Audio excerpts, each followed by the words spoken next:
Aldrich Matthew Lim. Galing ako sa Pilipinas, sa Cebu. At 31 years old.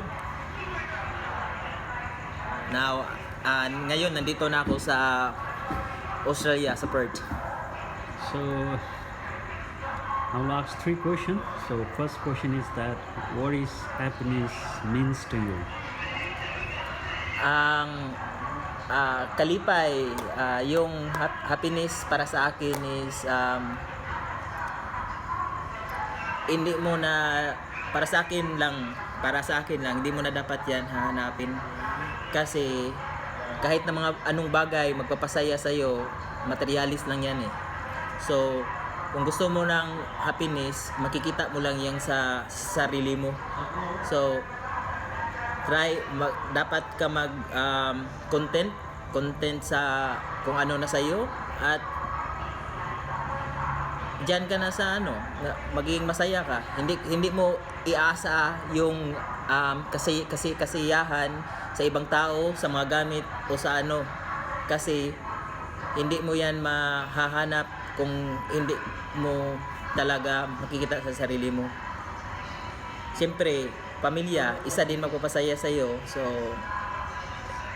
dapat talaga treasure mo din yung pamilya.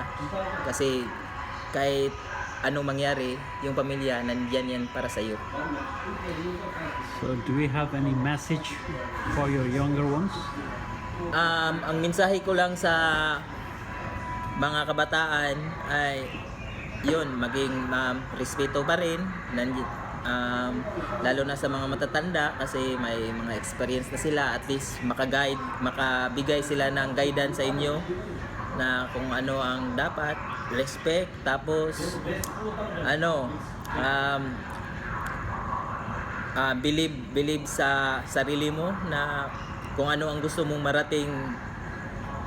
mararating mo, pero siyempre magtrabaho at ka talaga, magiging hardworking ka at yon, honest,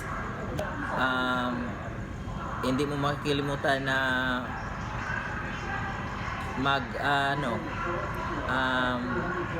sa Panginoon natin. Hindi mo makalimutan yung Panginoon natin sa pagbubuhay. So last question. So do you have any unsaid message, not only to the youth in Philippines but all over the What in the was world? that? What was that? The leftover, especially your advice. If you have a piece of advice to the youth across the world, not only in India. Okay, sa mga kabataan, ang ma-advise ko is iwasan talaga ang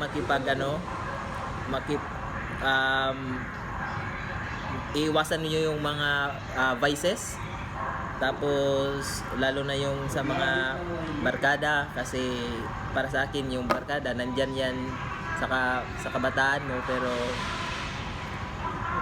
talaga sa pamilya mo nandyan yan sila palagi sa iyo.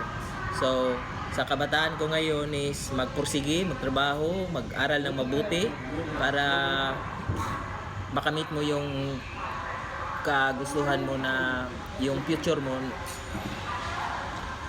Thank you very much. Yeah, salamat po. And I hope your message will reach to everyone. Ah, Nice day. walang anuman. Yeah.